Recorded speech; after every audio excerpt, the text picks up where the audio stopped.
Welcome to day 2 of the week of Skyfires, and not even remotely Jetfires. Still terrible. Need to come up with a better title for the next one. Actually, this does segue into an interesting topic I hadn't thought of when I did the previous video. Based on probably about a half dozen questions I received after the previous episode I did on the Generation Skyfire, people seem to be unclear why I call this Skyfire. It's a weird and interesting story, so this should be fun. There are basically 2 different Jetfires. Well, there's like one, and then like several completely other dudes. So the original Jetfire toy was based off of a Macross Valkyrie, or as you might also know them, Robotech Veritex. At some point before Macross was licensed in the US and was turned into Robotech, Hasbro, or Takara, or another company that was bought by Hasbro or Takara, acquired the rights to produce the Valkyrie toy. And it was a legally binding right to do this. They were, by law, allowed to produce and sell the Macross Valkyrie as they saw fit. Well, Harmony Gold, the company that licensed the animation rights for Macross and turned it into Robotech, sued Hasbro to prevent Jetfire from appearing in the show because he would look like a Macross Valkyrie if he did, and therefore infringe on their exclusive rights to that design in animation. I'd question why they'd care, considering the audience wasn't going to be mixed up on the matter, and the toy wasn't all that accurate to the show, but Harmony Gold is famously a massive bag of dicks masquerading as a company. If you take nothing else from this video, fuck Harmony Gold. So Hasbro changed the design of Jetfire to the one that we are familiar with today, so it no longer even slightly resembled a Veritech, thereby no longer infringing on Harmony Gold's license. At which point, Harmony Gold sued them again, demanding that they change Jetfire's name. Now you may be wondering, was a Valkyrie called a Jetfire in the show or something? Nope, Jetfire was a name entirely of Hasbro's own creation and had nothing to do with Macross, the toy, or Robotech. So you may be confused as to why they sued, and the only answer anyone has ever been able to come up with is that Harmony Gold was just immensely butthurt that a different company had the rights to produce the toy, and they were basically just fucking with Hasbro because they could out of petty spite. The result was that in G1, the character design and name were heavily changed to Skyfire as we know him. And for about 35 years, he was pretty much the only version of the character who looked like this outside of the then concurrent Marvel Comics. He also had an almost completely unique backstory and character. Basically, every Jetfire to come out since has had a different backstory, a different appearance, and a different personality, to the point where they don't even resemble this guy. Until Siege happened, where the point was to recreate the G1 character. But yeah, that's why I call this design Skyfire, because Jetfire and Skyfire are not the same person. They are completely unique and distinct characters from one another, and this character is the one that I love. So let's finally talk about the Siege version, where they fucking nailed the damn thing. And what's this? My setup is different. Yep, I've actually had a new, much larger lightbox for a long time now. Actually, since just a couple days after the week of Big Boys. That whole thing was such a pain to film the way I did it, I decided I really needed a much larger lightbox, and I've been looking for an excuse to use it ever since, and this figure finally gives me that excuse. He only barely fits in my normal lightbox, and doing a whole video in that cramped space would have been hell. Also, I got me a wide-angle lens to make recording larger figures easier. I've actually used it a few times, but I did want to save its introduction till there was a figure that really needed it for the whole thing. The lens is super cool. It was only $40 on Amazon, and the awesome thing about it is that it breaks down into a macro lens as well, which I didn't realize when I bought it. Score! I've also used this a fair few times, as you might have noticed that I've been able to zoom in way further on the core class figures' heads. But enough wasting your time about my setup. All I have to say is that if you missed the old one, don't worry. That's not going anywhere. This is just the big figure setup. Back onto Skyfire. I can't describe to you how happy the look of this thing makes me. Is it 100% accurate? No. It's clearly been run through the Siege filter. The surface is awash in textured detail. The proportions aren't exactly the ones from the show, the feet are wrong, and the waist and back aren't narrow enough. And none of that matters because just looking at this fills me with so much joy, it's honestly kind of hard to explain. When I look at this thing, an energy grips my chest, my lungs feel tight, and my heart races with electricity. Am I overselling this? I think I'm overselling this. The look of this figure gives me a satisfaction I've yearned for since I was little is all I'm saying. As a child, my favorite Transformers were Optimus Prime, Grimlock, and Devastator, but number 1 for little me was Skyfire. And that pretty much stems from the fact that my dumb kid brain really misinterpreted how big Skyfire was supposed to be. I'd always see him load up a bunch of Autobots and fly them into battle. Plus, I have this possibly fabricated memory of seeing all the Autobots drive up his ramps to go on a mission, and that caused me to think that he was supposed to be bigger than Omega Supreme, big like Astro Train was in that one shot of Siege, and then not again in Earthrise.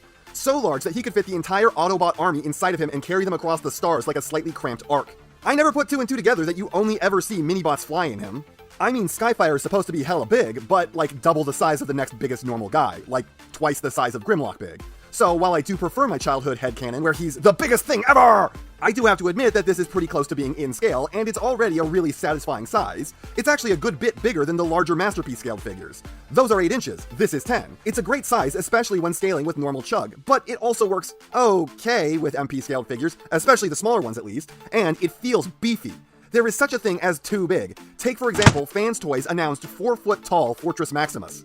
I can't even begin to tell you how much no fun that sounds like. But this is tons of fun. It's pretty much near the limit where I think it might start getting diminishing returns on scale. The deco on this guy is great, but honestly, I wish this thing had less paint. You heard me. Or at least, different paint. He's got this weird, slight graying going up his shins and thighs that I guess is either supposed to be battle damage or like a coating of exhaust from flying, but you can barely see it and it's just kind of an ugly color. His shoulders are also unpleasant to look at, being made of what both looks and feels like a crappy plastic. It's porous and unpleasant to the touch, and I can't remember if it looked dirty right out of the box, but they look like they've soaked up a bunch of hand oils now, and I hate them. I wish they took the paint budget from the legs and used them to cover up his gross-ass plastic on the shoulders. Or just, didn't use the paint at all and instead just paid for nicer materials to be used in the arms. He's also got a cool few gimmicks, like the ability to swap factions like from the first episode of the show, and not like the terrible Netflix series. And his fists have these cool automatic peg ports that stow away if the hand is open. I would have preferred if you had a bit more control on these, as they don't look great when his hands are closed and they aren't holding a weapon, but it's not a huge deal. The head is decent. The face is perhaps a little too sinister, really mostly matching the terrible evil voice from the Netflix show, which really doesn't fit the character at all, and like the figure before it, it's a little too consumed by the helmet. It's a solid attempt, though it is marred by light piping. I get to crap on light piping 2 videos in a row? But it's not my birthday! Yeah, this sucks. His eyes are dead, hollow coals in his head, really not helping with his bad case of the Sinisters. And unlike some figures from the War for Cybertron, this does not channel the light well. So, you really need to shove his head up a light bulb if you want this thing to work.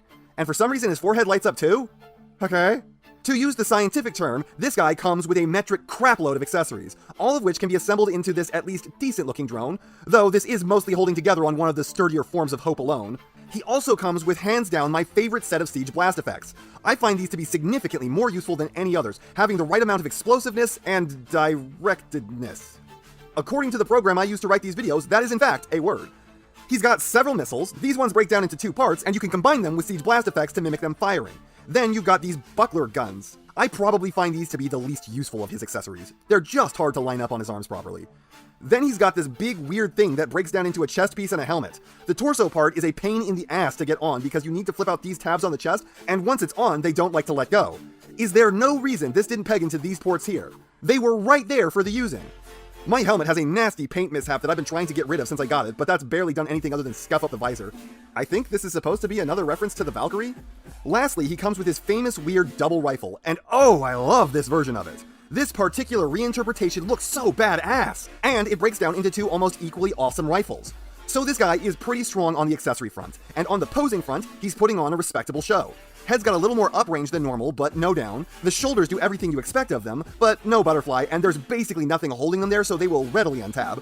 Elbows pull a solid amount more than a 90 considering these arm spikes are in the way, and even go the wrong way a bit for that injured action. Hands are well above average, with the ability to open and close, swivel, and they hinge out, which is for transformation, but you can make use of them for some poses. Despite the transformation, this does actually end up with a waist swivel, and that did result in a minor amount of relatively forgivable faux forming, because his crotch is not the true nose cone of the plane.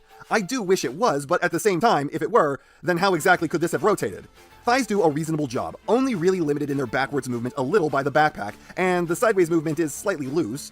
Knees pull a tragically normal 90. Ankles have tilt, but they are on a scary tight lock, and he's got some toe down and heel down. So yes, he is a fair amount above the modern average in this respect. Transformation is tons of fun. I love this process. The only thing I don't like is how the heels lock in because those get stuck, and if you don't have fingernails, then you need a tool to get these out. A lot of what this does is really clever with how the boosters extend, how the chest works the way I always say Seeker Torso should. Apparently the cockpit section can break off, so be sure to get these tabs into these slots, and the end result is this, and I pose the question, how much more Skyfire could this be? The answer is none.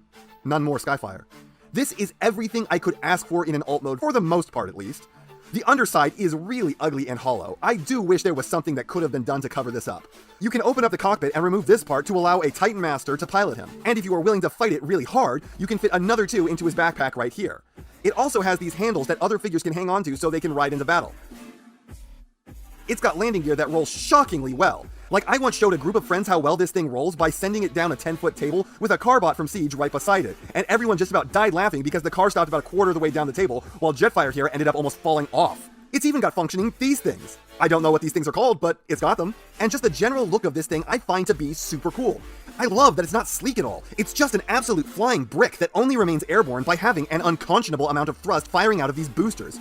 It's exactly what I wanted a toy of this character to be like. It's everything I ever dreamed of since I was little. What else can I say about this? It's the perfect version of his alt mode. I love everything about it, and I love this figure. It's easily my favorite figure from Siege. It's easily my favorite figure from the War for Cybertron in general. This gets a heartfelt recommendation from me, and not just because I love Skyfire so much, but because it's a good figure. It's not the best at posing, but it poses well, it transforms real well, alt mode and robot mode are both awesome, and it comes with awesome accessories, some of which will gladly find their way to other figures, and it's packed with gimmicks. It's great, it's worth the price, I love it, I can't gush enough about it, and you should get one. If you can find it. And that's not half of what I have to say, but it's enough of what I have to say. And I know, you know, what everyone else tells you to do at the end of these videos. So, if you liked what you saw here, please do that. And if you'd like to take it a step further, then please, share this video with any friend you think may be interested. I hope you all enjoyed listening to me waste your time.